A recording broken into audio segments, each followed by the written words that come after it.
And it's going to be green light racing here at Monza. Here goes Noah. We're going to try and go wheel to wheel with the leader. Vic, once again, back on the top step. We did say take it easy. Oh my goodness. Sinead's going to go for it here into 14, 15. Side by side. Is it going to be Mercedes or is it going to be a BMW?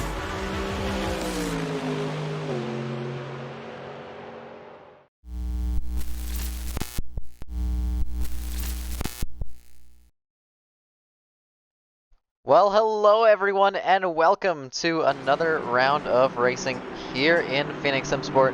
And today we have a wonderful race for you. We're at the wonderful track of Paul Ricard for the fourth round of racing in this championship fight. And what a championship fight it has been so far, with 3 races under our belt and nearly halfway through the season, as I think Nico is trying to make a move early in qualifying. Wants to be the car in front, are going to go side by side down the straightaway. This is the opening lap of qualifying. We're not into the race just yet, but we're already seeing a little bit of racing action as Nico makes the move through the straightaway, runs wide, and is going to lose the position to the Ford driver. I believe that is Julian just in front. So these two championship rivals already going at it in the early section of this race. Haven't even determined who's the quicker driver yet, and they're already battling side by side, but it's going to be Nico backing out and staying behind now to build a little bit of a gap and set his fast lap. Julian just in front in that wonderful Ford livery is going to build a gap as well. Just try forward a little bit so he doesn't block Nico. Nice exit through this final corner. Final corner here is very, very tricky, especially for getting a good run out of the corner. And I don't think Julian got it quite right there, so Julian might have messed up a tenth or two on that final corner, which is a tenth or two of lap time lost on this lap. Might be a little bit less than that with it being the Ford, but it is quite clunky through these corners, and that final corner especially will be quite tricky for this session and these drivers. Nico will be setting a lap just behind him, so it will be a little bit of a test of pace. Nico will get a good reference for what Julian is doing in front, and same for Julian seeing what Nico is doing behind. You can see Julian running all the way wide through the fast corner right onto the straightaway. That corner very, very important for lap time, very critical for lap time, as now we go down the Mistral Straight for the first time this race. Well, technically the second, but the first good time this race, as Jake Spinner currently on the Delta for the fastest lap. In fact, the only driver with the lap time registered, so his out lap somehow got registered as a valid lap, but it is a 2 minute 39. We'll see him best that lap time by probably 30 or 40 seconds. I forget what our reference time is for Paul Ricard. It should be a 1:53 for quali today, but just judging based off of the practice session, I think we might see a 1:52.9, 0.8. Nico was only half a tenth off of that lap time, and that well, that is some impressive pace to be running here at Paul Ricard. It's not lap time that I personally think I could get anywhere close to. I think my personal best is a 1:53 something, and Julian's going to set a 1:53 on the very first lap. Nico crosses the line with a 1:53.9, so not going to be the best of laps. In fact, it's an invalidated 1:53.9, so it will not count on the leaderboard. Julian's will be the only one standing for right now. Art and Kelly round out P2 and P3 for these opening laps. Surprised not to see Friedrich out doing laps just yet. Friedrich, of course, the teammate to Stuckrath and fighting for the championship right now. Fighting his own teammate for the championship, although they have used a little bit of team strategy in the past few races. I think the team has well decided that Julian is going to be the one to win the championship if either of them can do anything about it. With Friedrich not quite attacking or defending against his teammate quite as much as other drivers might. see the deltas on the left of your screen. Those are what the drivers are currently doing.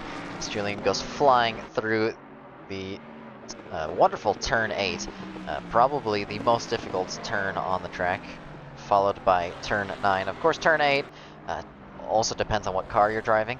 The Ferraris will have a much more difficult time there than the Ford. The Ford, of course, very, very planted to the ground, very stable with that front engine.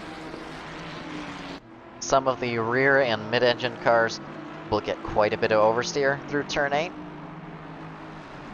But front engine cars should generally stay quite stable there. Julian's going to cross the line. It's going to be a 153.6, 153.637. So a good lap time to set. And Nico behind, what lap time will he do? He will not get a lap in. So another invalidated lap from the Ferrari driver. That's not a great showing already as we go through turn 1 and 2 and down into 3. Staying on board with Julian as Julian is on a 0-0 right now. 0-0 is the lap time that could well put him into pole. We should see the lap times drop as he goes 0.4 up, but now 0.2 as he loses a little bit of pace on the exit of the corner. So just carrying too much speed under braking, and that will be a little bit costly for his lap time, as now down the main straightaway, it's 0.1 of a second. Kelly on big improvement with 0.8 up on his delta as he goes through turn 6 and down into turn 7 to start the main straight. Mistral straight here at Paul Ricard is, of course, the longest straight on the GT3 calendar, I think. Or at least on this season's calendar. I think the Nordschleife straightaway is longer, although this is an absurdly long straightaway. I think drivers end up spending 20 or 30 seconds straight going down here, so that's a big portion of the lap spent just in one single straightaway. Through turn 8, you can see those markers on the right side of the track. Those are track limits, which means drivers can go very, very wide and cut a lot of the corner to gain a bunch of lap time.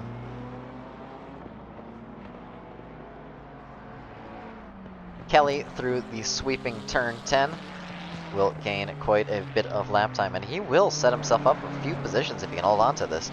With a 156.0 on his delta right now, he will improve that to a 154.8 as he crosses the line. We'll see what lap time he's able to do as across the pit straight he goes, and that will be him up into P5. So a wonderful drive from the past Italian stallion driver, and setting himself into a nice potential position for the start of the race. Stuckerath on an invalidated lap. He did improve his lap to a 153.3. You'll have seen that on your screen. Nico has finally set his lap time in a 153.9, so not the best of lap times from him. He will improve that by nearly a second come end of quali, I'm sure. And Friedrich still no lap time from the fellow Ford driver. He did cross the line with an invalidated time, a 155.5. It's not good enough for him to get anywhere near the front of the field.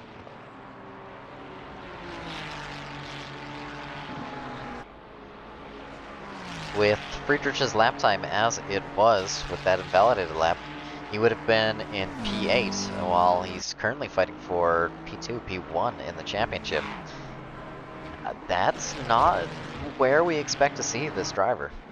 As Kelly showing a little bit of a demonstration of where going too wide is too much as he slides out through turn 9. He will stay off the track as another car comes flying through to improve their lap time. That is the...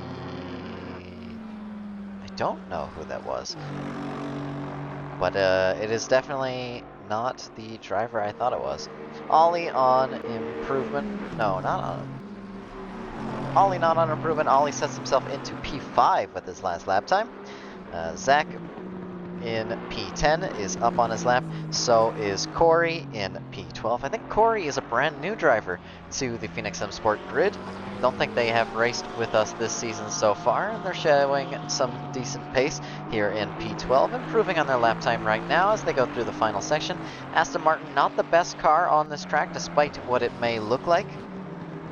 Aston Martin, of course, very, very quick in a straight line, but it struggles a lot at Paul Ricard, which we wouldn't quite expect. And Nico will take away pole position from Stuckrath with a 153.1, so improving by nearly a second over his lap, just as we predicted. Corey will improve up into P8, knocking Webb down a slot as Webb improved from P10 to P8, now back down to P9. Arced up in front on an invalidated lap time. All the drivers in the front of the field on invalidated laps right now, besides for Stuckrath. Stuckrath, of course, is down on his lap, so he's not improving just yet, and he will need to improve by 0.2 of a second.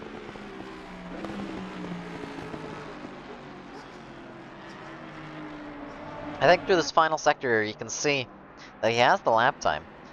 This will be where the Ford struggles the most for pace, so if he's going to gain lap time anywhere, it's going to be through the very windy section of Sector 3. As he goes off the track, I think just using a little bit too much at the curb, bouncing over it, and now we'll return to the pit lane. Elijah is the only driver in the top 10 on improvement right now, one of the only drivers on track right now, as he is in P7 on 0.1 of a second improvement. Goes just a little bit wide. That will make this next turn hairy for him, but down the Mistral Straight he does carry good speed, so he doesn't lose it there. Lots of drivers with some quite quick lap times, or quite quick pace on the straightaway. Nico and Stuckrath setting some of the quickest pace. Friedrich finally puts himself up to P3 with the 239 km/h between the two Fords and 238 for Nico up in front. I expect to see those top speeds increase as we get into the race. Of course, with drivers going into the race, there will be slipstream galore down the Mistral Straight, and there will be plenty of close battles on the first few laps. It's going to be hard to separate from any other drivers on this track because all the corners here are almost always followed up by a long straightaway, and all these corners are very slow speed corners, which means your downforce doesn't do nearly as much. There's not as much wash off the cars in front. And it's already GT3 cars, so GT3 cars are almost all mechanical grip. They have a little bit of downforce, a lot of power, but they're mostly going to gain out of the traction zones, out of those slow speed corners. As Elijah crosses the line, improves into P6. I think improves up to P6. Nico is currently on track, not improving. Julian not improving, and Friedrich not improving. Nico on an invalidated lap, Stuckrath on an outlap, and Friedrich on a negative delta, setting up for his next lap. Vova in P5 right now is on improvement, but it's invalidated. So they will not be able to improve their lap, but they will be able to get a good reference for what type of delta they have when they next cross the line. And they already know they can go 0.2 up. And 0.2 up is not enough to threaten Arced. Arced, of course, with a 0.5 gap to Vova just behind. And it's nice seeing Arced back towards the front of the field. He has had some ups and downs in past seasons of Phoenix Sim Sport, and this race will be no exception, no doubt, as with a great lap time of 154.2, he's almost fast enough to challenge Friedrich for P3. Which would be quite an interesting situation. Nico on improvement right now, but he did just start his lap, so there is always a little bit of extra time and leeway you have to give as he now goes to a 0.0, a little bit down on his delta. If it does show red with a 0.0, that means he's down by 0.0 something. Less than 1/10 of a second, but it is still enough to make an impact. Friedrich on improvement right now as he goes down the Mistral Straight for, I think, his 5th time? Is at his 5th time of actual push laps. 5 minutes left in the qualifying session. Still plenty of time for the drivers to improve on their laps or generally take away positions from their rivals. Friedrich still on improvement, 0.3 of a second as he goes through turn 9. A good opportunity here for him to take away the position from his teammate just in front, or at least set a little bit more of a gap for Arct to have to challenge. Of course, Friedrich wouldn't want to be behind the BMW, he wants to be close to his teammate, he wants to be fighting for those podium positions. He's still in the championship fight himself, and I don't think he'll want to give up any position that he could get. 0.5 up now as he goes through the final corner. This very, very sharp hairpin, very difficult hairpin. 0.6 up on the delta. This might be enough to take it away from Stuckerath as he goes across the line. Will it be enough as he crosses the line? No, just shy of his teammate by 0.06 of a second. So not managing to take away the lap from his teammate, just barely off the lap time that his teammate did set just in front of him.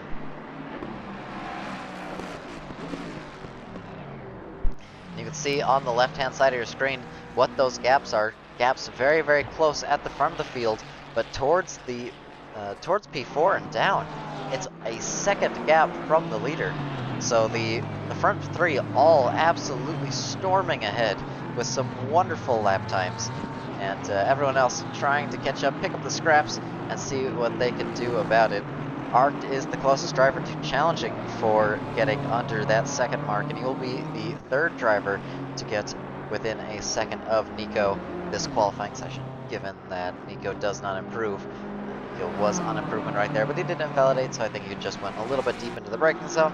Friedrich is going to pull off to the side of the track and give way on his lap.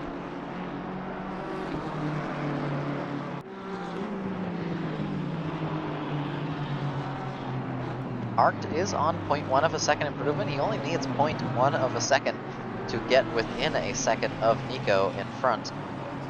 That will set him up for being within that top 4 group quite neatly. And if he's lucky here, this Aston Martin might back off their lap, give a little bit of tow to the BMW driver. Of course, we might see some team tactics on a track like this. You'll see drivers slow down, give their teammate a run all the way down the straightaway. You can gain so much time just being in the slipstream for the Mistral Straight.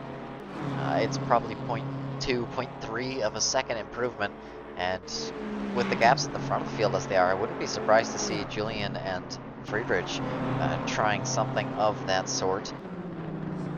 I don't know if they're going to, but it would certainly make sense for them to do so.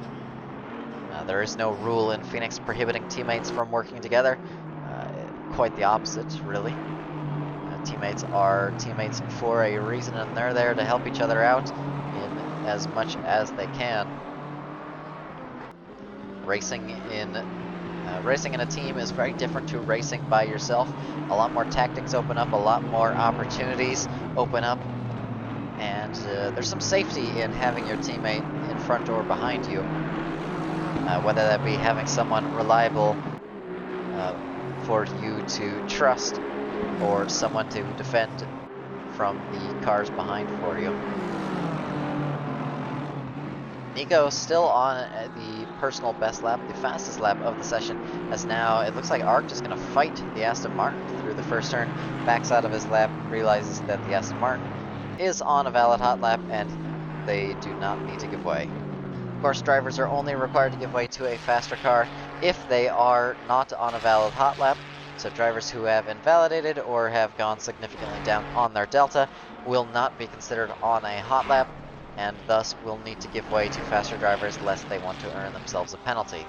In that case, the Aston Martin had just started their lap. They were fully entitled to the space and did not need to give way, and Arct realized that, backed out, and said, alright, you can have your space. And the reason he would have went for a little bit of a move there, at the end of qualifying, that's his only lap.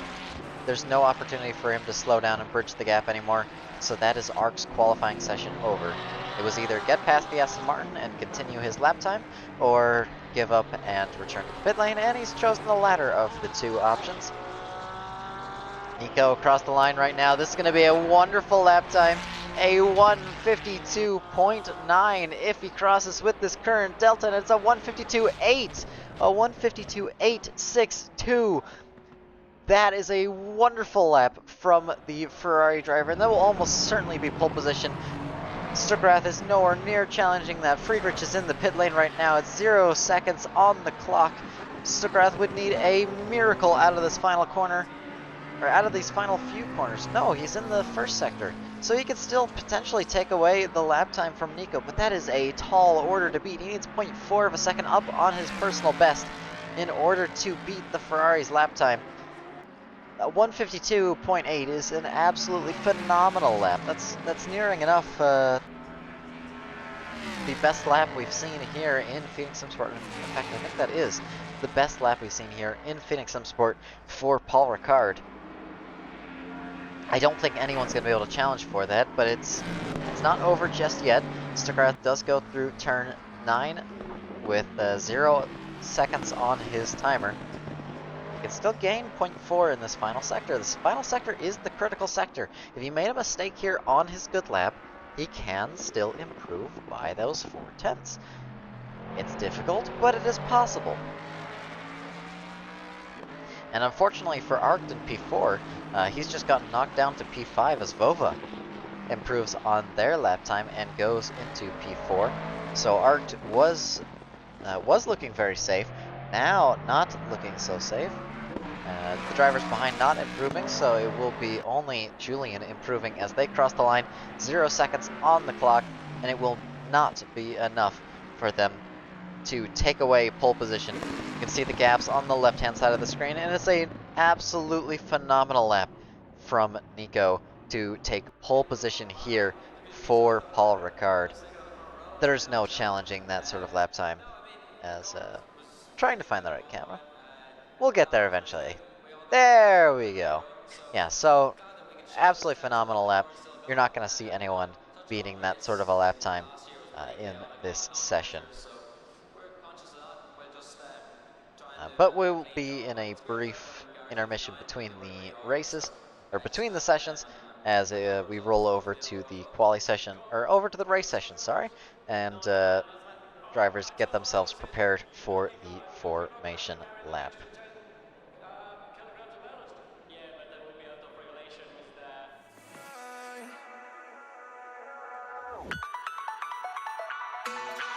And it's going to be green light racing here at Monza. Here goes Noah. We're going to try and go wheel to wheel with the leader, Vic, once again, back on the top step. We did say take it easy. Oh my goodness. Sinead's going to go for it here into 14, 15. Side by side, is it going to be Mercedes or is it going to be a BMW?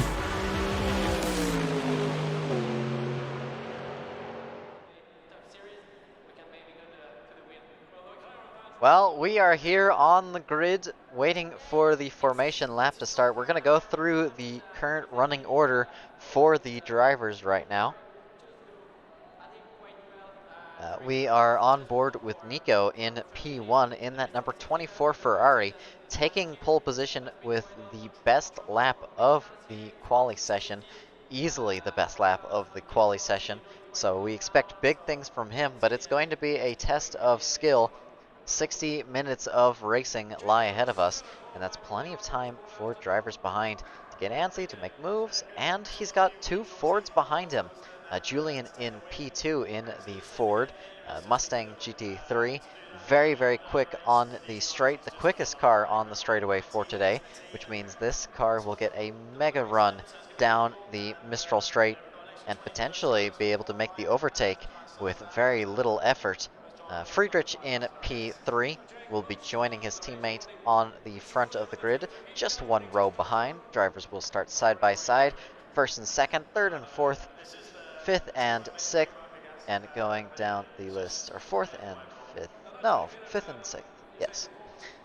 Vova in P4 with a lap that just took away Arct's P4. Arct behind in the BMW will be fighting for the position, and the BMW should be a little bit slower on the straightaway, I think, than the Ferrari. Ferrari quite quick here, which was a little bit unexpected. If I'm honest, I didn't expect the Ferrari to be one of the quickest, but it is. And the BMW was not quite up to scratch, just a little bit slow on the straightaway. I think it produces more drag than some of the other cars with its more boxy shape.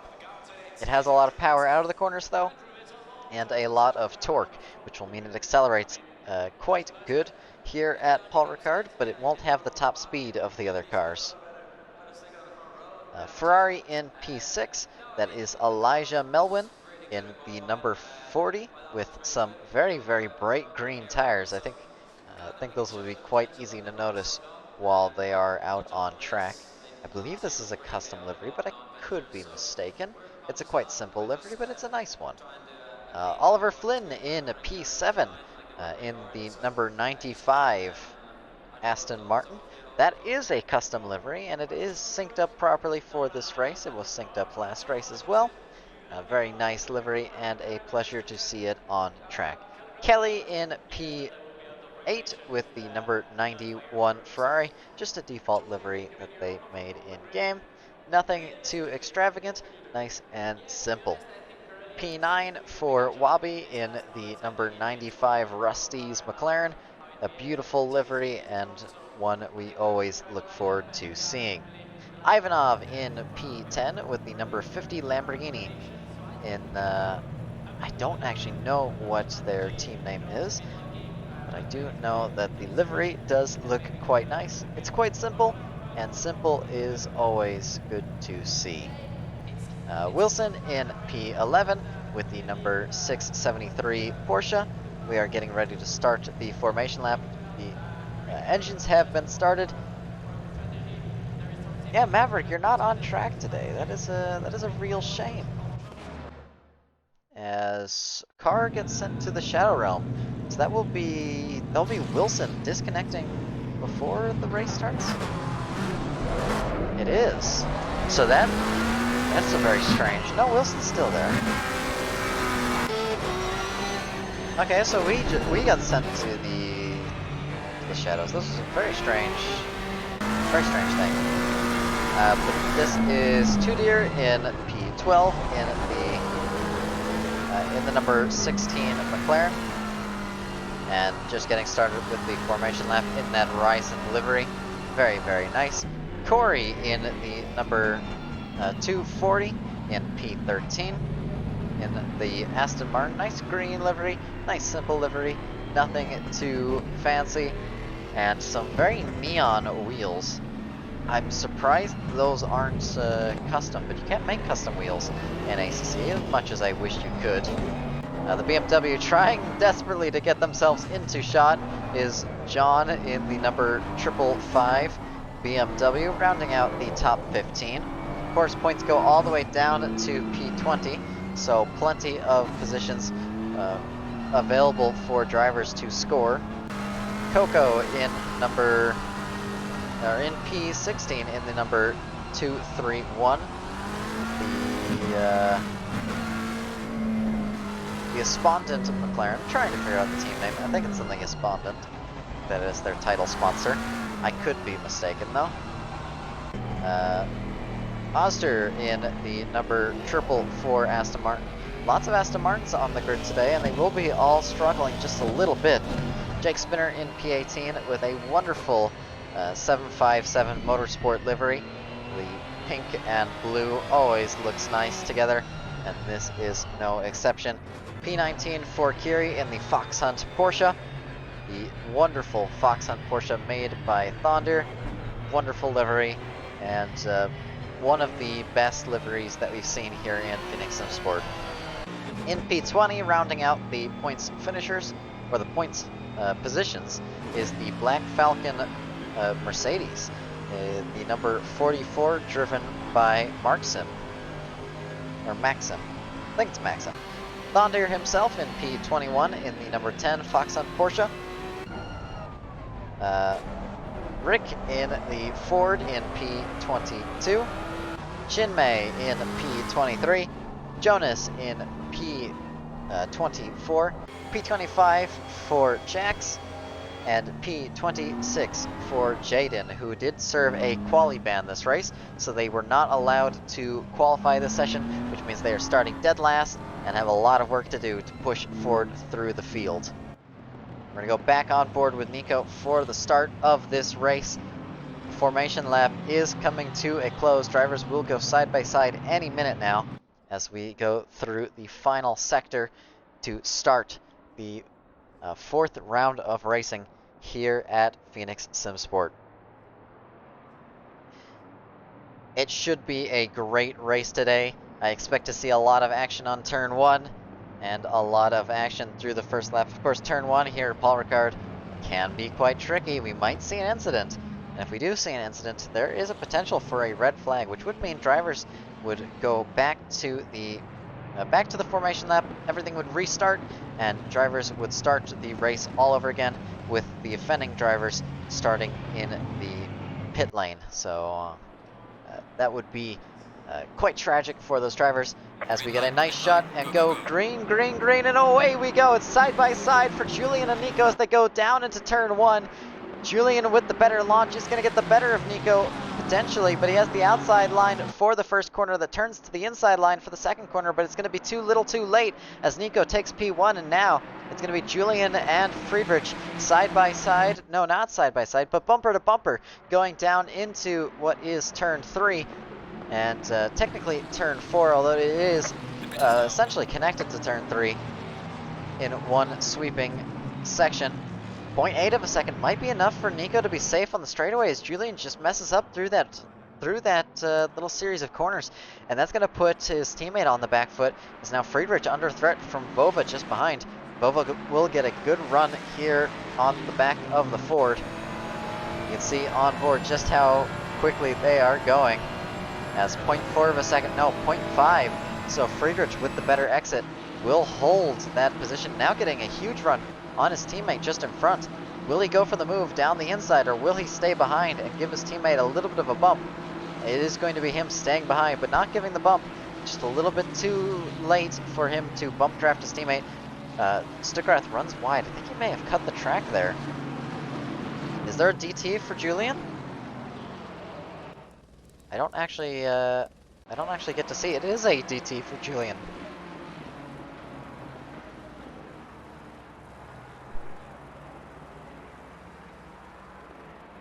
So I think Julian may have cut the, or not cut the start, jumped the start and gotten himself a DT. Surprised my sheet does not show me when a driver gets a DT, which is a little unfortunate, but that will be Julian going straight into the pit lane, losing positions, and that's going to be detrimental for his championship. After all, he's fighting Nico in the championship, and now Nico is going to get a very, very free position, and it's going to leave Julian with a lot of work to do. And you can see now the gap has opened up between Friedrich and Nico. There's not going to be a whole lot of fighting for Nico. It's all going to be about staying ahead and pushing as far forward as he can get. Yeah, I think he hit the gas just a little bit too much out of the final corner and jumped it, didn't he? Well, yeah, he got too far forward by jumping in. Quite close here for P13 and P12 as they go down onto the main straightaway. The Porsche is quite quick here, which was one of the biggest surprises for me. You wouldn't expect the Porsche to be quick on the straightaway, but it is surprisingly quick on the straightaway. And what's not quick on the straightaway is the McLaren. Is now under threat from the Aston Martin. The Aston Martin closing in, closing in, closing in. The inside's left open. The Aston Martin thinks about it, jumps back into the slipstream. It's not enough of a run. Every time he gets out of that slipstream, there's so much drag, and the McLaren getting a run from the Porsche in front is just barely going to hold on to the position as they go bumper to bumper through turn 8, now into turn 9, and it's not going to be the Aston Martin making the move, it's going to be the Aston Martin following the McLaren just barely holding on, grabbing onto the back of the Porsche, dragging himself forward, and avoiding the drag that the Aston Martin had to deal with every time they left the slipstream. The McLaren making the wise decision not to defend there actually paid off in dividends. If the McLaren had dived to the inside to try and defend from the Aston Martin would have flown past, used the slipstream from the Porsche, but instead the McLaren abused the slipstream from the Porsche in front and managed to hold on to that position.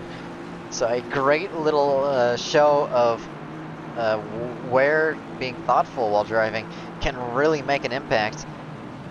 And that's the advantage of having a car in front.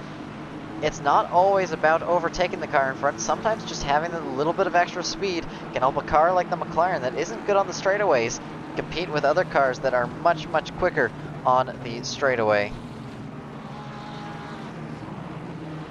Quite close for Coco as they try to make the move down into turn 3. It's not going to be enough as the Aston Martin dives very late on the brakes to hold on to the position.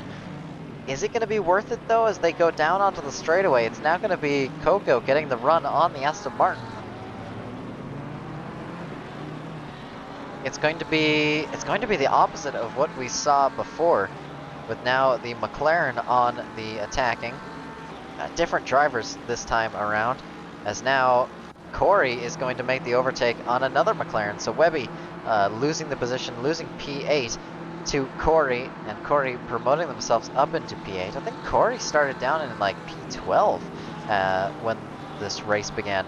So they've done a wonderful job pushing forward. We can see here in a minute what drivers have gained what. And yeah, it is Corey going up 4 positions as now. That's Kelly up in front under threat from Corey.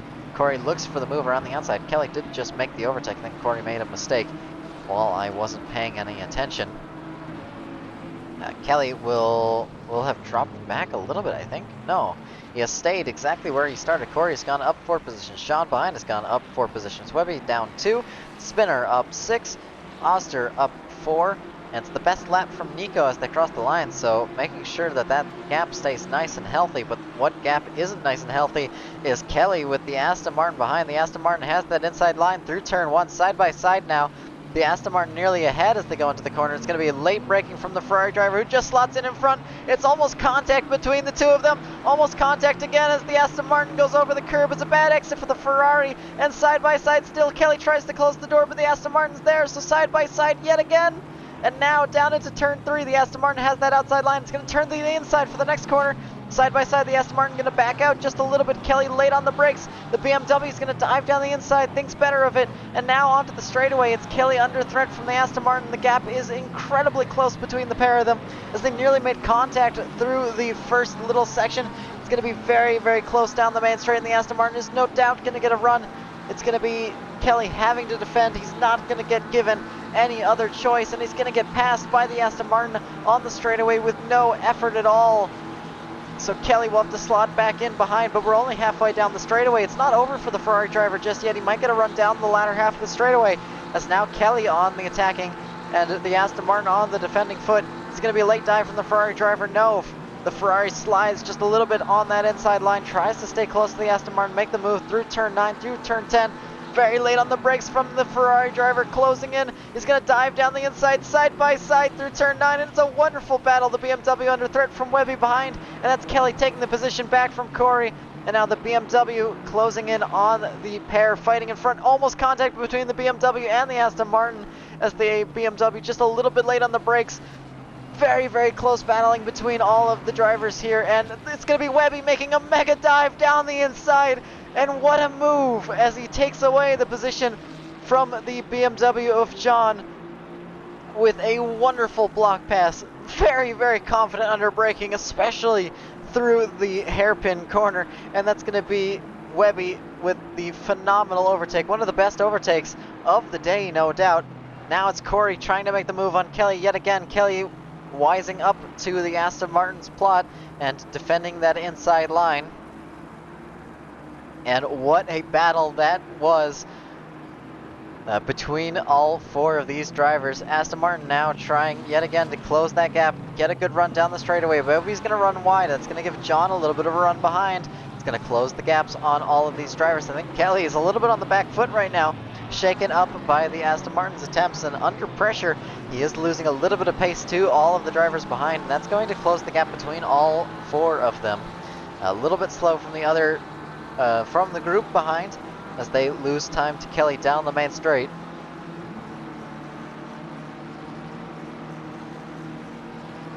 But what a battle that was, as now Corey with another launch down the straightaway. Kelly forced to defend. yet again. Will he defend or will he go to the outside line? Both of them move at the same time. It's a little late from the Ferrari. It's a little late from the Aston Martin. No contact between the pair of them, but that does make for a little bit of a sketchy situation for the pair of drivers fighting tooth and nail for this position. And it's a 4-car battle for P7 in this race. P7, of course, worth some great points for these drivers. These drivers will all want to score as much as possible for their championship fights. Corey, one of the new drivers to the league, will be trying to make a name for themselves, and make a name they have so far. It's a wonderful battle that we're bearing witness to. It's going to be a great launch from the Aston Martin again as Kelly runs just a little bit wide of the curb. It's going to be close between the group, but it's not going to be enough for Corey to make the overtake into turn 1 like they might hope. Just switching the audio here so you can hear Uzebe if he does decide to talk. I forgot I had the Discord muted. But wow, what a battle. And that went on for 10 minutes of the race so far.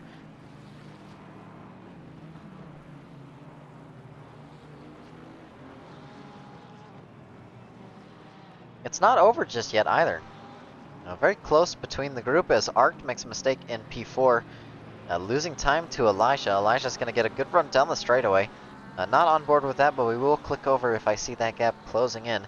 Right now it's just at 0.3 of a second, so it's not enough for us to pay attention to just yet. But now it certainly is. As we near the end of the straightaway, that gap is closing in as they go through turn 8.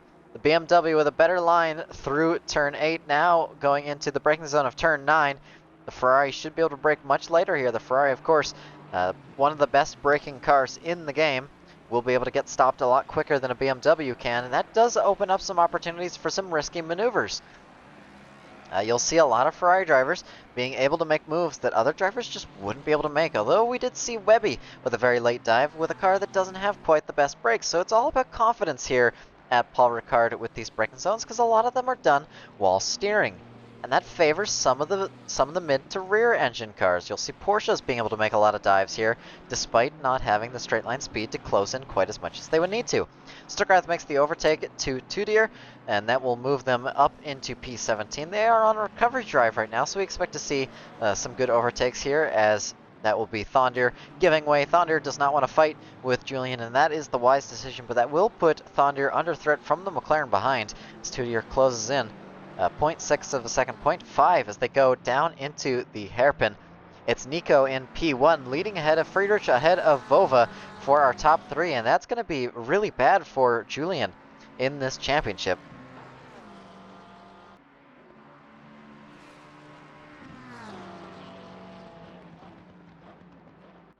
How are the incidents so far this race, Uzebe? I think he's still evaluating incidents, so you will not be able to talk to us just yet. Very close between P18 and P17. This is still a points finishing position, so drivers here are still fighting for all that they got. This is well worth the fight. It's a lot more worthwhile to get points when you are farther back of the grid than when you are farther forward. Farther forward, it really only matters if you get those top points, and right now it's going to matter for Corey as he goes side by side and takes away the position from the Ferrari driver going down into turn 8.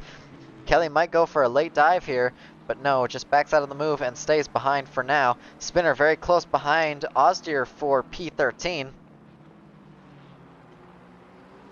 And it really is going to be non-stop battling for the cars today, as these drivers really don't want to give anything. And now Corey trades positions with Kelly. That will be another position change between the pair of them. I think this is our 4th or 5th time seeing these two go at it. Tudier very close behind Sashin and will make the overtake onto through turn 8. So a good run. Must have been a good run from the McLaren driver. McLaren, of course, is the best car through turn 8. Without a doubt, it has the highest downforce for the lowest cost. But Kelly's still very close behind. Webby, very, very close behind. So lots of potential for overtakes for P7, for P8. And Corey runs wide, loses the position to both Webby and Kelly, potentially Webby, as Webby stays behind, and it's going to be contact between the Aston Martin and the McLaren, and that's going to be Corey spun off the track, losing the position to John, to Webby, to Kelly, now to Kiri and Coco and Ostier and Spinner, and that's going to be Corey going tumbling down the order.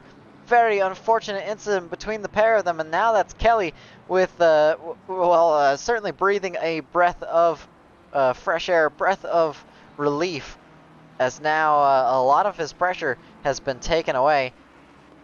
It does leave Ostier in a little bit of an awkward situation, as now he will need to overtake this Porsche sooner than later, or he'll be in a fight with Corey, who has undoubtedly proven they are a quicker driver.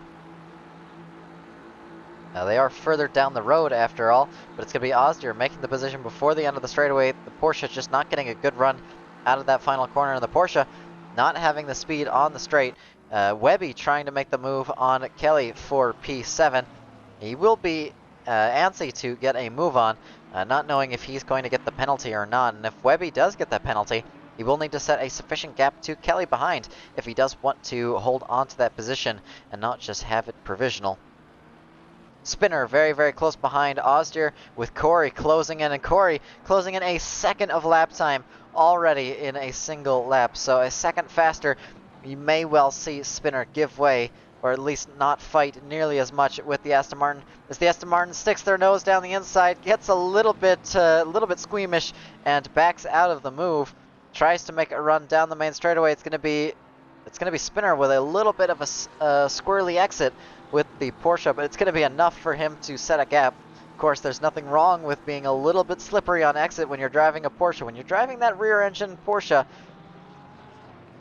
you tend to slide a lot more than other drivers, and you tend to get away with it. It's a car that naturally inherits a slippery driving style. So I think there was contact between the pair of them there. It's going to be no penalty.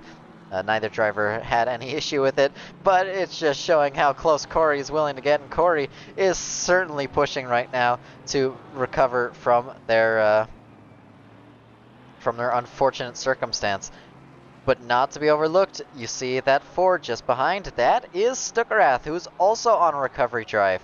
So we might see these two fight it out for this position. You'll see a big run from both the Aston Martin and the Ford, but you'll see the biggest run from the Aston Martin right now, as a phenomenal launch from the Porsche ahead, as the Ford is absolutely flying. I may or may not be corrected here. What a launch the Ford got down the straightaways. They're going to go side by side through turn 8. Not quite, as the Ford is forced to back out. Not side by side enough to make the move through turn 8, but now into turn 9. Ford tries to go for the inside, but the Aston Martin's going to close it off, and it's going to be Jake Spinner sticking their nose down the inside, trying to make the move on Julian, and Julian's going to be a little bit upset with this, because he's got a whole lot of places to be, and 14th place is not one of them. The championship contender fighting with all he's got to make his way forward through the field and lose as little time as possible. Corey is not going to make that job easy for him, though, and he's going to have to fight tooth and nail to get anything out of these back markers. It's going to be Spinner diving into the pit lane very, very early into the pit lane. 42 minutes left on the clock. That's only 20 minutes into the race. Yeah, it was an unfortunate start for Julian, losing out on the start of the race. He nearly overtook Nico, but he got himself a DT for jumping the start. Spinner has a DT for track limits. I don't know why my sheet doesn't tell me. I have a thing on the side of the screen that shows if drivers get a DT, but it doesn't update quick enough, which is unfortunate. It does make my my life a lot more difficult. We'll see if Julian can get a run on the Aston Martin driver this time. Closer than they were last lap around. 0.3 of a second, 0.2 of a second here in a minute. Might be 0.1 of a second. The Ford should get a wonderful launch. The Ford will only be in 5th gear on this track. It's the odd gearing of the Ford that makes it quite difficult on the straightaways. It could be a lot quicker than it would be if it was able to use 6th gear. It's going to be a very wide line from Julian trying to go around the outside. There's not going to be space for him as Corey follows the racing line. But Julian going to dive down the inside, taking the position through turn 9. And it's a great run from the 4-driver, contact between the pair of them, as I think Corey just bumped into the back of Julian there. I think there was contact. At least it sure looked like contact. It's going to be no penalty issued for that. It's just a little bit of rubbing is racing, and no driver had any sort of consequence for that incident. Nico, how on earth do you type and drive at the same time? I think that's Nico in the chat at least. Do confirm, Dark Penguin. You are Nico, aren't you?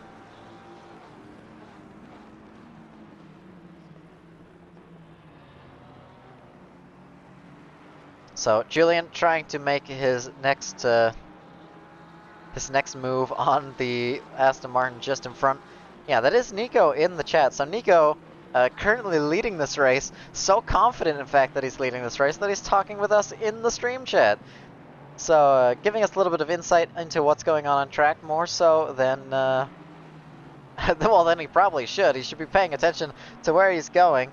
It's going to be a very close run for the two Aston Martins as Stuckrath makes his way up into P11, almost into that top 10 position. And now Corey should get a great launch, but it's not as good an exit as he would have wanted. It's not going to matter that much on the Mistral Straight. Of course, the Mistral Straight is long enough that sometimes getting a poor exit is almost better. If you overtake your opponent too soon on the Mistral Straight, they will get the slingshot on you, rather than the other way around. As Ozdir loses the position, they're still going to be side by side, but it's going to be later braking from Corey to hold on to that position, but it might be a better exit from Ozdir. But no, Ozdir just making a little mistake on exit. They did have the pace. They could have fought with Corey down into turn 9, but it's just not enough from them. And it's not the most important thing in the world for them to fight with Corey. Of course, you see the other Fox Hunt Porsche just giving way, not fighting with Julian, and that really is the wise decision here for some of these drivers at the back of the field. Don't fight with the championship leader. You're not going to win.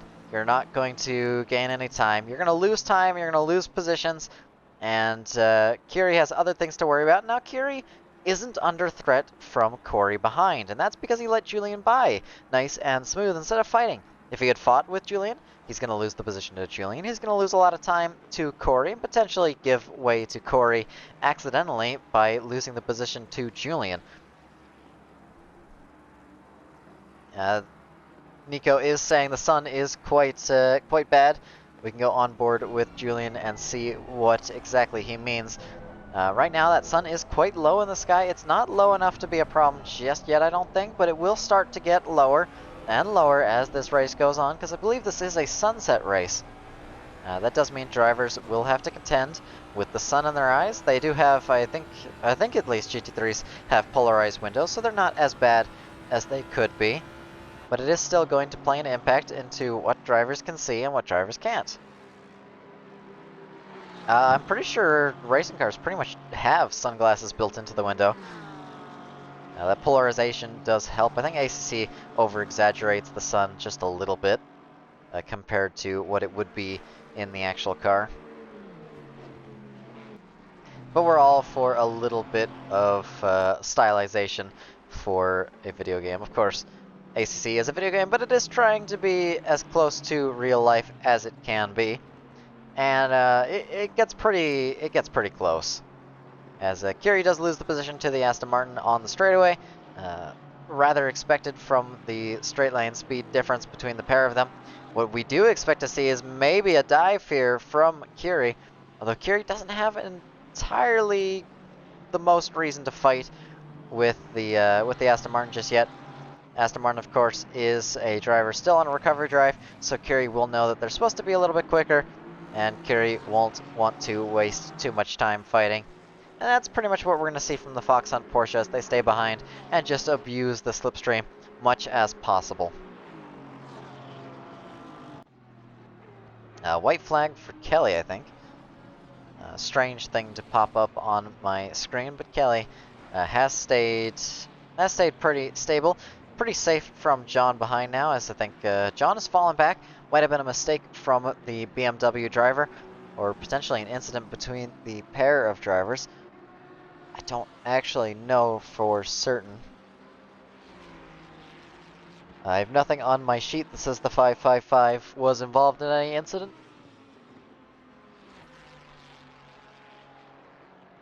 Nor do I have anything that says the 91 was involved in any incident.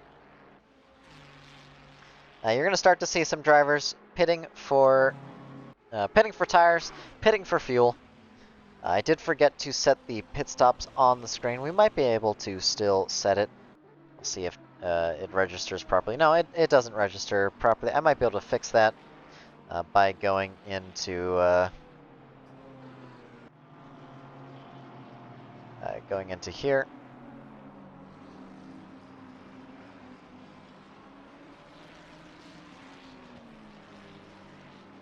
It might actually still be accurate. We'll check back in a minute, because it is reading for Webby doing their pit stop. A couple other drivers have not done their pit stop, so we will check in a minute to see if the broadcast is accurately depicting these pit stops. Of course, it is a 60-minute race, which means it is the mandatory one pit stop. Here in Phoenix Sim Sport, any race over 45 minutes in length, so anything 45 minutes or under, will not have a mandatory pit stop. Anything 45 minutes and 1 second or over will have a mandatory pit stop. This does not include the extra laps done by the leader of the race, and generally it'll just be our 60 minutes and up that have the mandatory pit stop, as we run no races between 45 and 60 minutes. Gaps have all spread out right now, so drivers are separating, and that means we will see a lot less battling from here on out. It'll be all about what drivers picked the best strategy.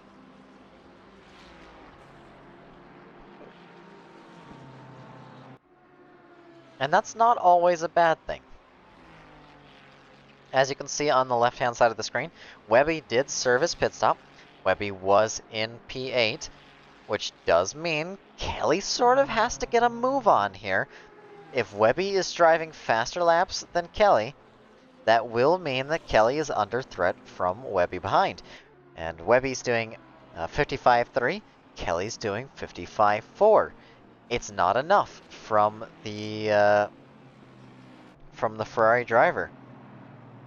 Although last lap for Webby was a 258.6. Last lap for Kelly was a 256.1. So Webby did make a mistake somewhere and lose a bunch of time. But the personal best laps, as long as the drivers are setting their personal best, do tell a clear story.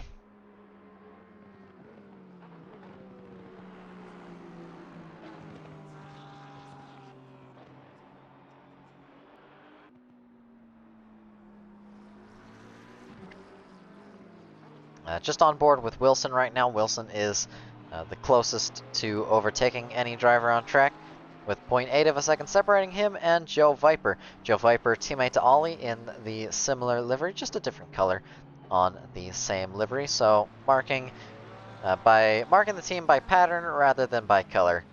Whereas cars like the Foxhound Porsche are marked by the number, and the colors on the car do not correspond to what driver is in the car.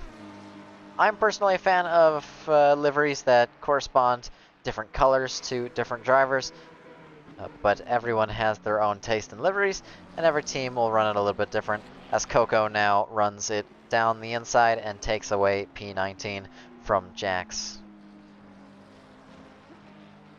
Which is not a fight for position.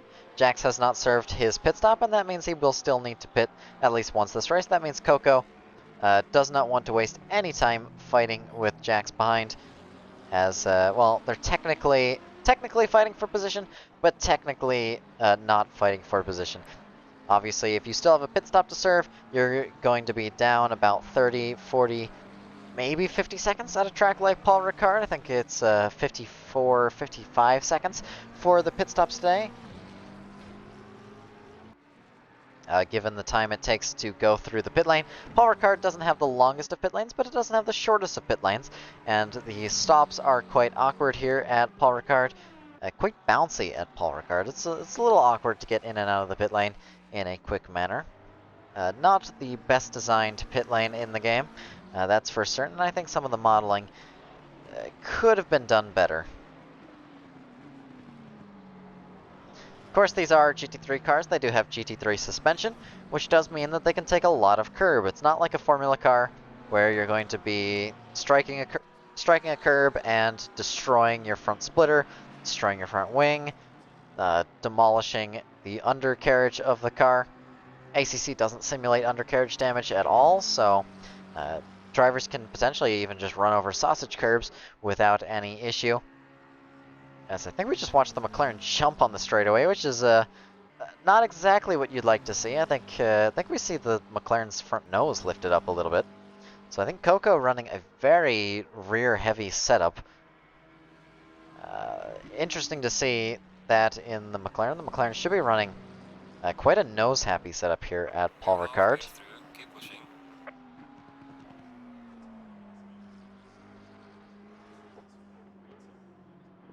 No drivers are close right now, besides maybe Jonas taking the Porsche down the straightaway. And this is a fight for position. This may well be a fight for a points position. I'm not sure. It might be a position down or so. As they go down the main straight, I think they bump doors just a little bit. That's why we would have gotten the caution on screen. No incident there, really. As the Porsche is going to dive down the inside and make me eat my words. And it's going to be the BMW all over the road. Is he able to save it? Yes, he is able to save it, but he's going to lose the position for it. And I think that may have been a little bit too late from the Porsche driver. Thondir now going to try and make the dive down the inside. It's not going to be space, not going to be early enough. But he is going to be right there to make the move, potentially into the hairpin. We'll go into a replay of that incident here in a minute, but right now we don't have the opportunity to, as Jonas is under threat from the number 10 Fox Hunt Porsche.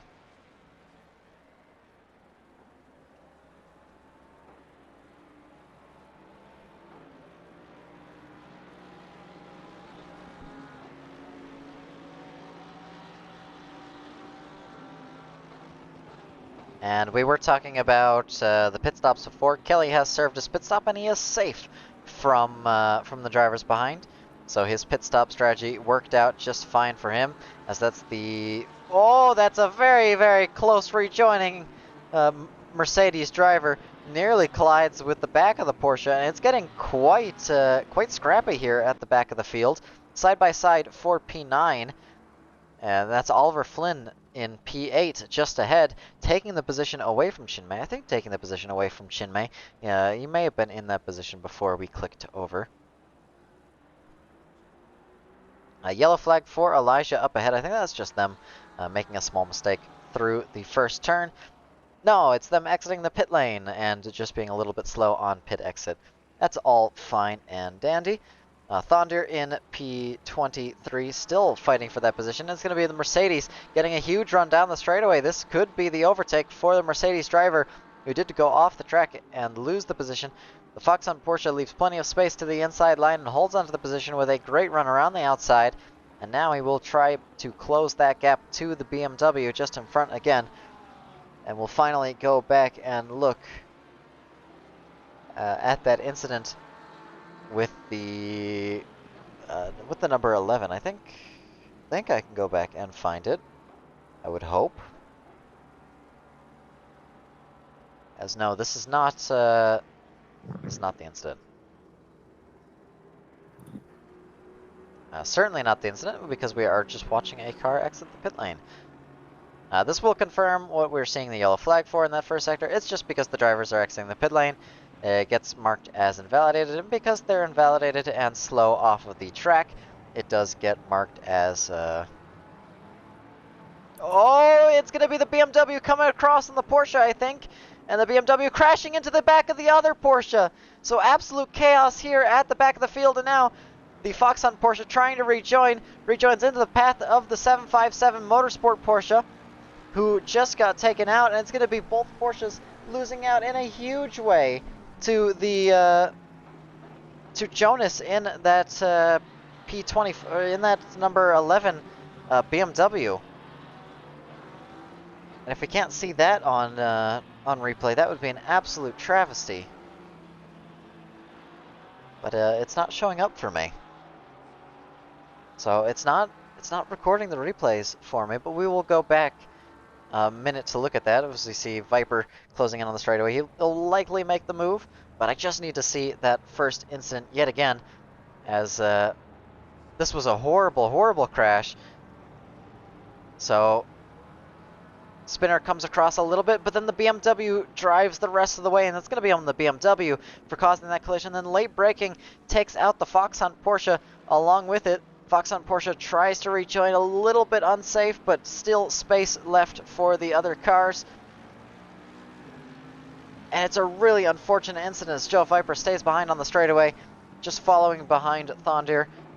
We are still in the replay right now, but what an incident that was. A very, very strange incident indeed.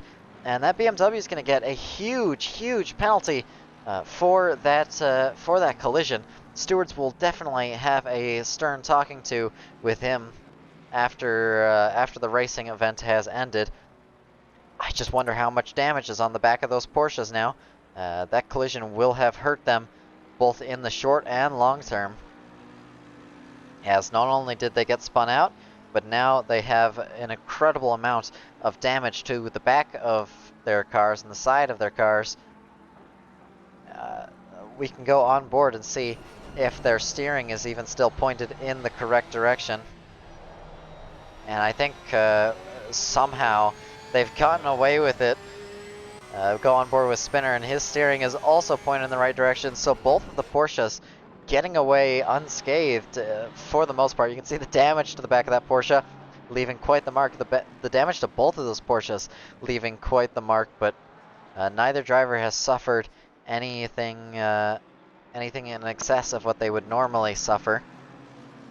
So it's drivable, it's raceable, and they're going to continue to push forward as much as they can to recover from the BMW's mistake. Osdir losing control in P15, was very, very close behind Tudor. Now he's 1.5 behind Tudor. I think 1.5 should update here in a second. No, 1.3 as they go through the corner, so that is the gap as it stands. Chinmay very close behind the Mercedes driver, dives very, very late on the brakes, loses control of the car, sliding to the outside line. The Mercedes is going to try and make the dive down the inside. McLaren's going to close off that line, and now the Mercedes off the road. A little strange from them, diving all the way off the road and losing a bunch of time. I think a little bit of overcorrection from both drivers there, but no contact was made. And I don't think the stewards will have anything to say about that. Has closed in quite a bit. Yellow flag for Nico as he exits the pit lane, and exits the pit lane very, very comfortably. 20-second gap to Friedrich behind. 30-second gap as we go across now. That might not be an accurate measurement. I will wait to see it update with the proper timings as you see that delta dropping, dropping, dropping. He's not actually losing that much time. It is just the screen not showing properly what's going on. As the blue flag car, very awkward spot to give way. I don't envy his situation at all. And now the next blue flag will have a much easier time. That will gain them a little bit of time. And this is an example of where the leader catches you really does matter for your battles. If you are one of these blue flag drivers, you want to give way in a way that loses you as little time as possible. Aston Martin did not give way in that way. And the Lamborghini has the opportunity to give way and lose no time at all as they put on their blinkers, stay to the left, and Nico's just going to dive down the inside of turn 8. And, well, not even dive down the inside. It's just going to be the Lamborghini not losing any time at all. And that's an example of why Paul Ricard is quite a good track for blue flags. You lose nothing if the leader catches you on the straightaway. And I believe if we look at the delta of that car, we won't even see them down on the delta. I believe that is Ivanov. They are down on their delta, but it is not from the straightaway. I think they made a little bit of a mistake early on in their lap, or maybe fighting with that other blue flag car. Whatever the case, they did not lose any time from Nico passing them. Who is going to be losing time, though, is Thondir, stuck behind the Mercedes driver, and Joe Viper is going to be the benefactor of this time loss, as he's closed in on the Porsche in front. Will be trying his best to make the move. I think Joe was ahead of them? No, Joe has been behind all this time, so he is still fighting for the same position. Chinmay is going to pass Jax as they dive into the pit lane. Jax, of course, the last driver to serve their pit stop, I think. No, Rick also has to serve their pit stop. I think they'll be coming in shortly here. 20 minutes left of racing, and we are now transitioning to, to sunset. You can see the track has darkened. That'll be Joe giving way to Julian.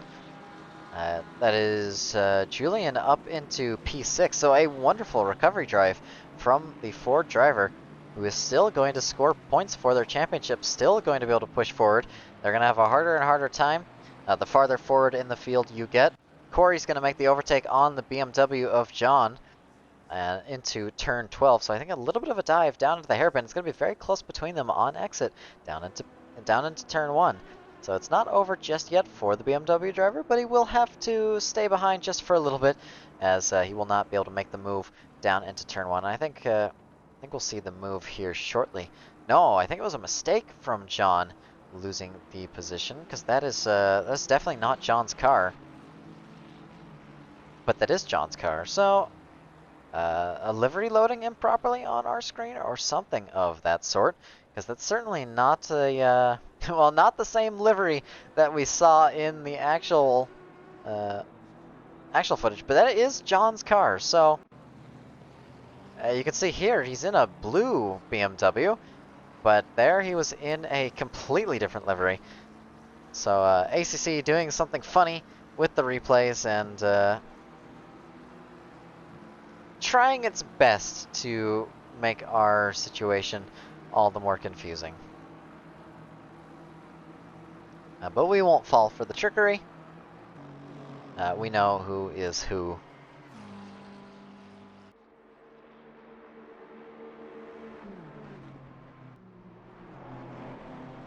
Lots of people in the chat for today. It's been quite the interesting race. I hope you've been staying with us for most of it, as Corey loses control of the car. As I just go talking about it being interesting, John's going to dive down the inside through turn 9, side by side, still a little bit of contact between the pair of them. That's going to send Corey just a little bit wide. No, good braking from the Aston Martin driver, holds them in front. A little bit of rubbing on the exit of the corner. Still fighting very, very close between the pair of them, and now John having to fall back a little bit. Not able to make the move, sliding out that BMW through the hairpin. Will not get as good a run down the pit straight as they could have hoped. A little bit of a poor exit from the BMW, as that's going to open up the gap to a second. Joe Viper still right on the back of Thondir with that Fox on Porsche. That battle for P18 is not over yet, and we're still keeping an eye on it, keeping our eyes peeled for what's going on back there. I can look right now and see driver with the most screen time has been Nico. Altosis. What's up? Can you give a quick check on the last season, please? Real quick. How so? Go to replay if you want to 48-55. Oh, I thought you said last season. No, last instance. I don't think we have it recorded on the Delta. Which car number? Yeah. 44 and 999. I will look at the last incident for 999. That is Julian making the move on... Yeah, after that. Or no, Friedrich making the move on the Mercedes driver. A little bit of collision out of the corner. Next part. And then that almost seems like retaliation to me. Okay, Failure to hold brakes a little bit. It's going to be an interesting incident for the stewards to look at, but initial assumption there, for me at least, is that that is a blue flag driver retaliating against the P3 driver.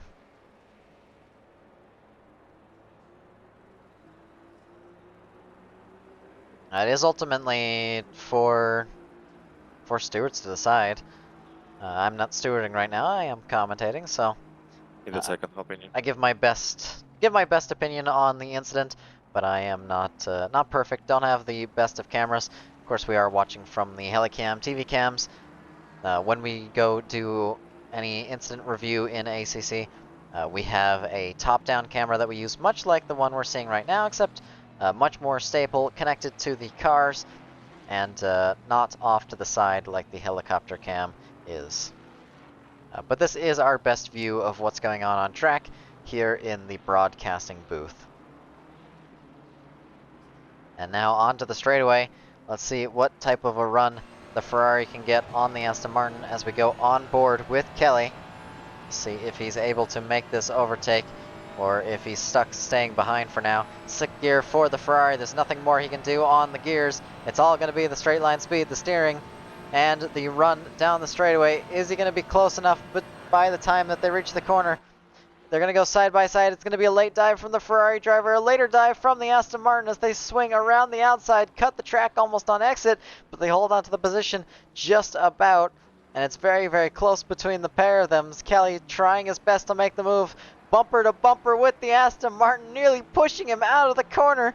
And it's going to be another battle between the Ferrari and a different Aston Martin this time, but it's still the same Ferrari driver fighting tooth and nail for whatever position he can get. And Flynn did move up into P7. Kelly was in P7 a little bit earlier, so Kelly did lose that position. And he will be desperate to get that back, no doubt, especially knowing that he has the pace right now. He has the run. But it's not going to be enough for Kelly to get the position just yet. As 0.4 separate the two drivers down into turn 1. The Aston Martin is quicker in a straight line when it comes to shorter straightaways, or when it comes to any sort of slipstream. But the Ferrari should be quicker in a straight line when it comes to the main straight, to that very, very long straightaway. It's almost as long as, I think it's almost as long as the Nürburgring straightaway.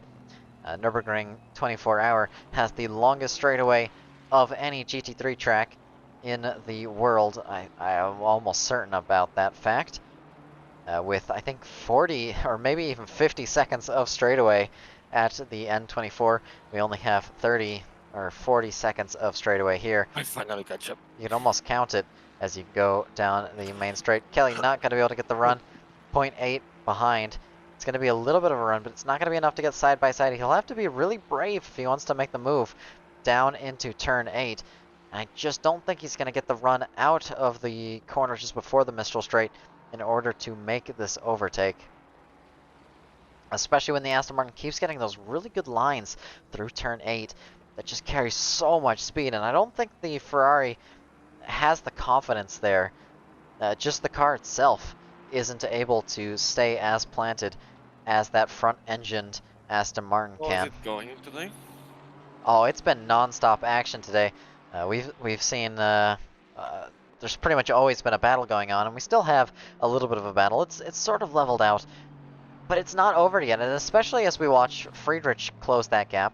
Don't forget, he was just involved in an incident. He was 3 seconds behind. Now he's only 0.8 behind Vova for P2, so we might well have a battle for the second podium position in this final stage of racing. Yeah, I saw. Friedrich got spun out by the blue flag a couple laps ago. Yeah, if that's... it's for pretty much all drivers. If you retaliate against another driver here in this league, you're going to get banned from at least the race. And if it is one of your first races racing with us, or you have a history of getting involved in incidents, stewards will take that into account.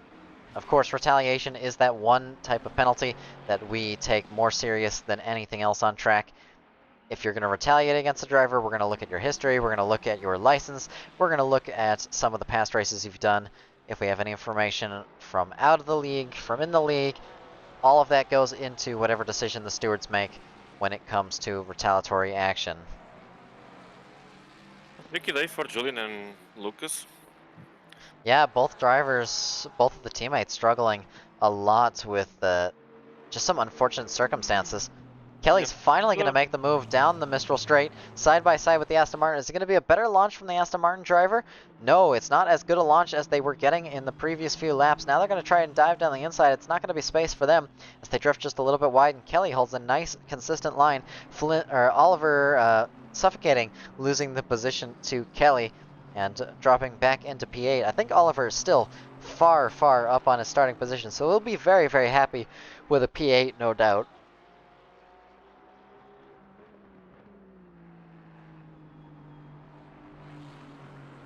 Close between Friedrich and Vova yet again. Friedrich is going to be fighting for this with all that he's got. This is a very important position for him to get as that 757 Motorsport Porsche rejoins. Rejoins nice and safely, waits for the faster cars to pass, doesn't interfere with the battle whatsoever, although Friedrich no doubt was thinking, oh, please don't rejoin, oh, please don't rejoin. And now he's thinking, oh, I have the run, oh, I have the run. And now down the straightaway, Vova's going to be thinking the same thing, defending the inside line. It's going to be the Ford sweeping around the outside. Is he going to make the move before the corner even starts?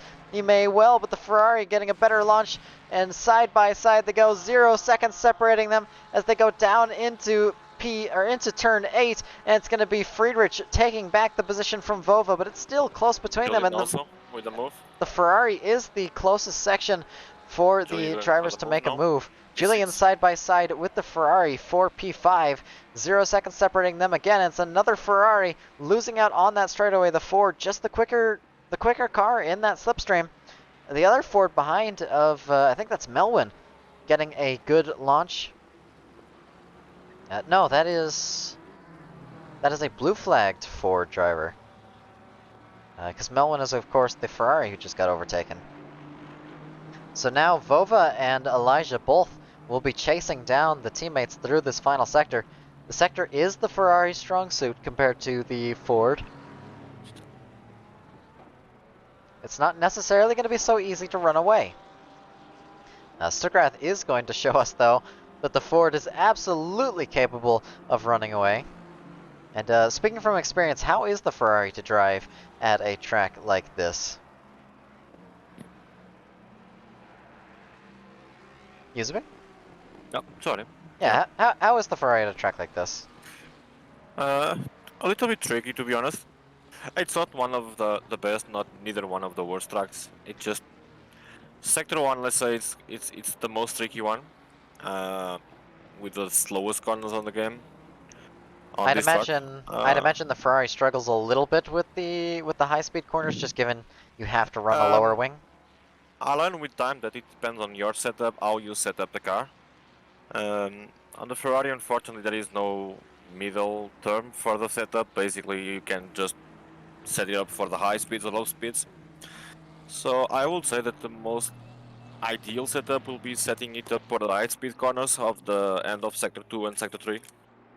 And you lose a little bit on Sector 1, but let's be honest, there is no big overtake opportunities there, so you don't lose enough. And you just need to watch Nico today. His setup is 100% for the high speed corners. That's where you gain your time. I would imagine, well, I would argue that turn 1 is probably one of the best overtaking opportunities on the track. I know I personally love making overtakes through turn 1 here at Paul Ricard. There's lots of options for lines. You can go around the outside, you can go down the inside. There's so many different options. And then you have turn 3 immediately after that. Turn 3 is a great spot to defend because you can slow down pretty much as much as you need. If the driver behind you decides that they want to make that move, they're going to be on the back foot for the straightaway, and that is a great spot to think about. If you can make that overtake through the first sector, it's not always about holding that position. Rather, it's about making sure your opponent gets a bad launch down the main straightaway. So it's not... Yeah, look, that's when I'm saying that there is no overtaking opportunity, it's exactly on that way. It's if you are in front, you can pretty much block every attempt on overtaking on Sector 1. Exactly because of that reason. Because the driver that is trying to overtake will have to think about the straight. Unfortunately, you have to think about the straight. If you compromise... and to me, at least thinking as a driver, I would think of sector 1 as that overtaking zone because you can set up that straightaway overtake. It's where you do all the setup to make your move stick because you can't just drive behind it. Well, I mean, I suppose you can, but you can't always just drive behind another driver and expect to make your move that way. Because sometimes they will just be quicker than you, and sometimes they're just quicker through sector 1. And if they are quicker through that sector 1, then you're not necessarily going to... Okay, we had something strange happen. I don't know if you saw that on the screen, but apparently Wilson is now in P2. No, it's still Freddy's for me. Yeah, on the stream right now, Wilson has been marked as P2 because I just watched all drivers in the top of the field drop a position, but I mean they haven't dropped that position. And it's updated again. Now Wilson's back into P15, so a little strange graphical bug there, but quite funny. Telemetry, probably. It has leveled out right now. The race, there's not a whole lot of action going on. Closest battle right now is Wilson and Tudir, and Oliver and Kelly. Considering the lap times, though, I think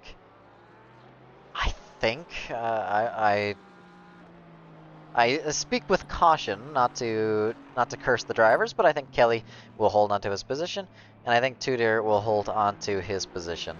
So I think we'll be all right. I think those drivers will be all right in the positions that they are. And Flynn with the 9-month streak on the stream. Thank you for subscribing for 9 months in a row. We'll go on board with Nico for the final lap. Give him the spotlight for a job well done. 40 seconds gap to Friedrich behind, of course, helped by the blue flag incident. So it's not necessarily all down to pace, but he did have a 20-25 second gap, I think around about the pit stops. So that gap was already opening up well before that incident. That incident just so happened to practically double that space. Wilson very close behind Tudir, and that's going to be Webby losing the position. I think Webby might have been in the pit lane or something.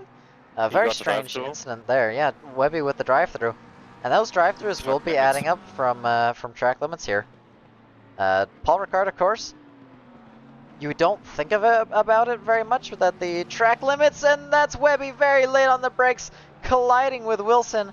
And Wilson not holding the brakes, but that's okay. He is just recovering from the spin. No incident caused, no incident needed.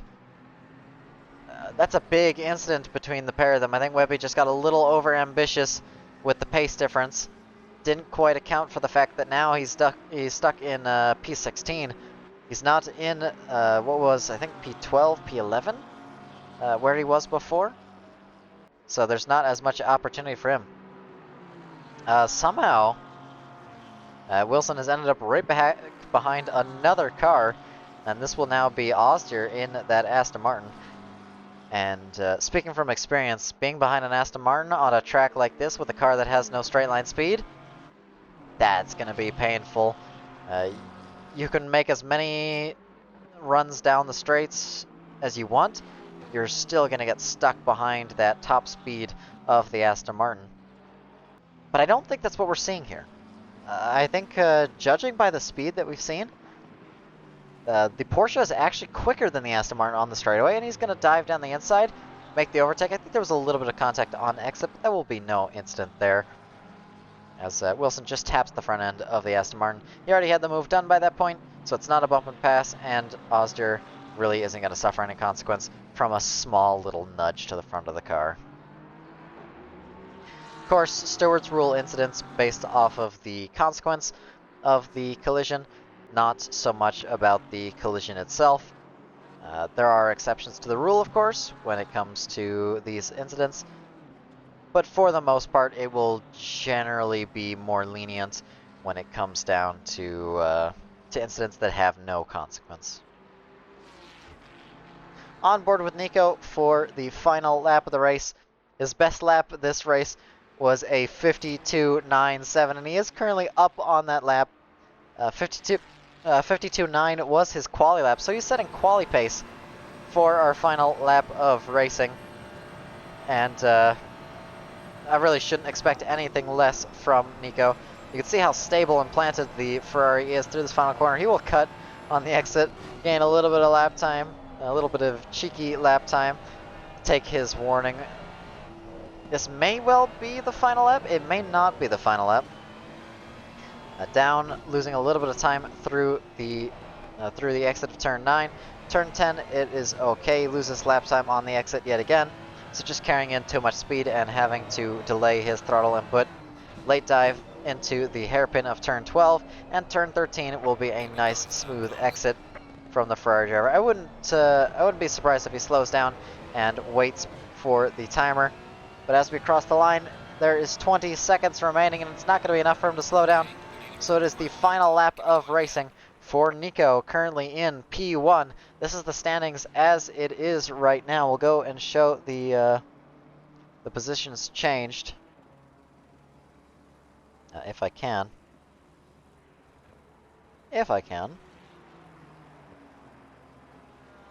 And you can see where drivers were relative, or where drivers are relative to where they started.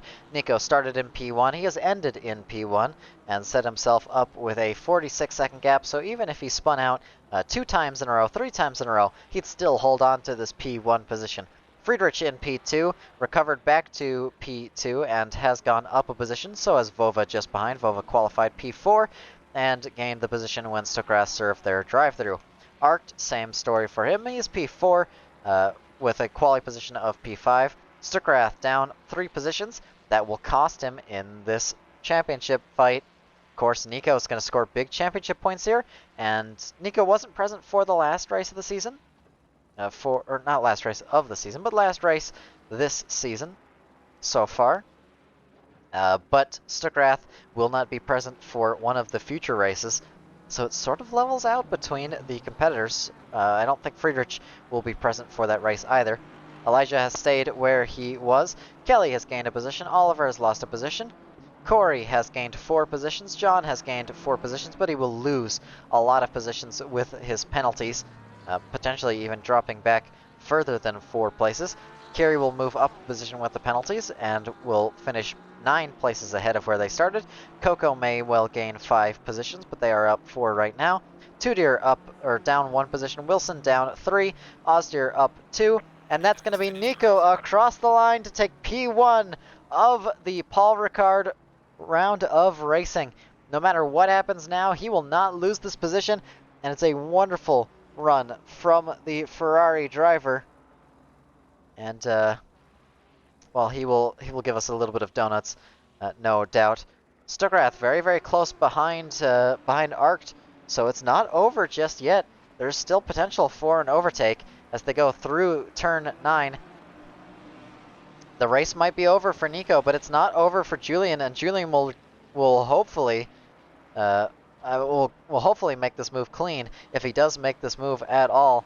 As we go through turn 11, only 2 turns remaining. The penultimate corner, very late hairpin, very big dive from the Ford driver. We'll try to get a good run down the final corner. It's a tight line from Arct up in front. They might go side by side across the line, but it's a slide from the Ford driver. Not going to be able to take the position, and they will be stuck in P5. Arct taking home P4, Vova in P3, Friedrich P2, Nico P1 as we saw him cross the line. And it will be Kelly taking home P7, Elisha in P6, Oliver Flynn taking home P8.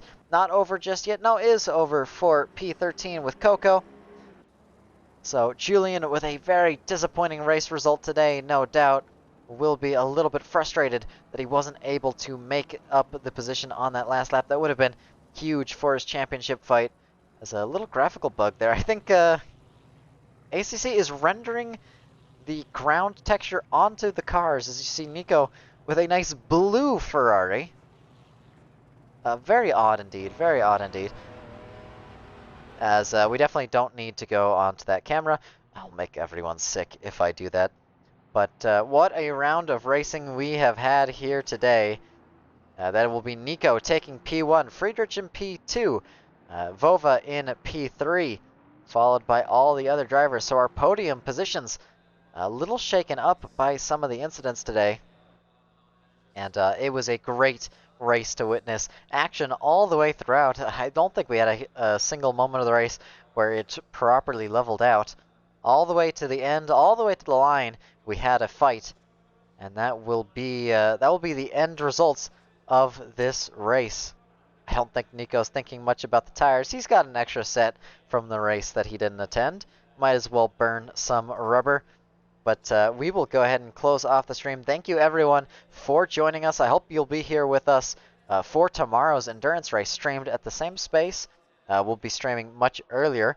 It'll be the 6 hours of Nordschleife. So lots of racing up ahead of these drivers. And lots of racing for the upcoming races of the season. Of course, join us next week. Same time, same place for our next round of racing. I think I don't have the tracks off the top of my head. I will go look for you right now. As we get sent to space by the game. Where on earth is the track? So we will be going to Red Bull Ring for another 60 minutes race. It'll be clear. Then we'll be going to Brands Hatch for our first night race of the season. Barcelona for our second night race of the season. Then Mount Panorama for the most intense round of racing we will have at all for the season. Mount Panorama is going to be the one to watch, and that will be round 8 of racing near the end.